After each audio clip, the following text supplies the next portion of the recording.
Hello and very warm welcome to the Text Express. In today's video, we are going to discuss the interplay between composite supply, RCM and transaction value with the help of a case study.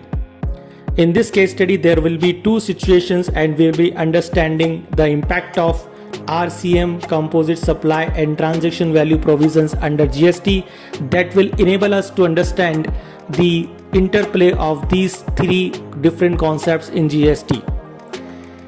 So let's begin. In case of GTA services, the person who is liable to pay freight is considered as the service recipient. Recipient of GTA service is liable to pay RCM on such freight. Accordingly, RCM is payable under CGST, SGST or IGST head.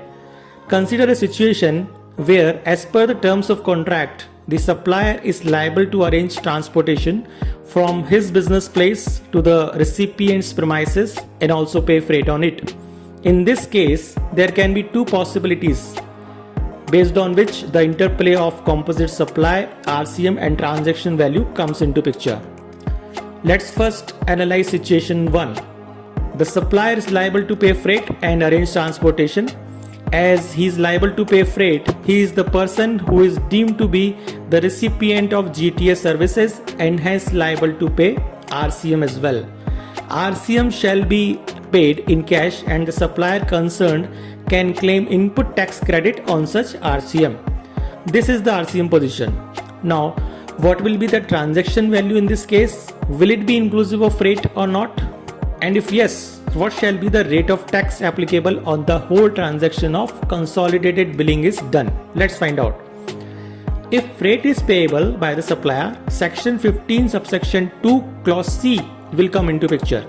According to section 15 to C, incidental expenses charged by the supplier to the recipient and any amount charged for anything done by supplier in respect of supply of goods or services at the time of or before delivery of goods is includible in transaction value. So accordingly, freight will be included in transaction value and thus the invoice will be inclusive of value of goods and freight charges. Now, as far as the applicability of GTA service is concerned, GST rate is concerned, suppose the goods supplied are chargeable to tax at 12% and freight is chargeable at 5% under reverse charge. Then, since in accordance with section 15 subsection 2 clause C, transaction value will be inclusive of freight, it will be a composite supply. And as per the concept of composite supply, the rate of principal supply is applicable on the whole transaction, which is 12%. Now let's consider situation 2. In this situation, as per the terms of contract, though transportation is to be arranged by the supplier of goods, freight is on to pay basis, that is payable by the recipient.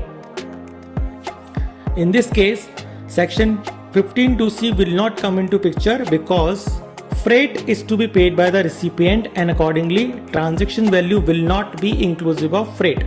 Therefore, since freight is to be paid by the recipient of goods, he is the person who shall be deemed to be the recipient of GTA services and accordingly RCM is payable by the recipient.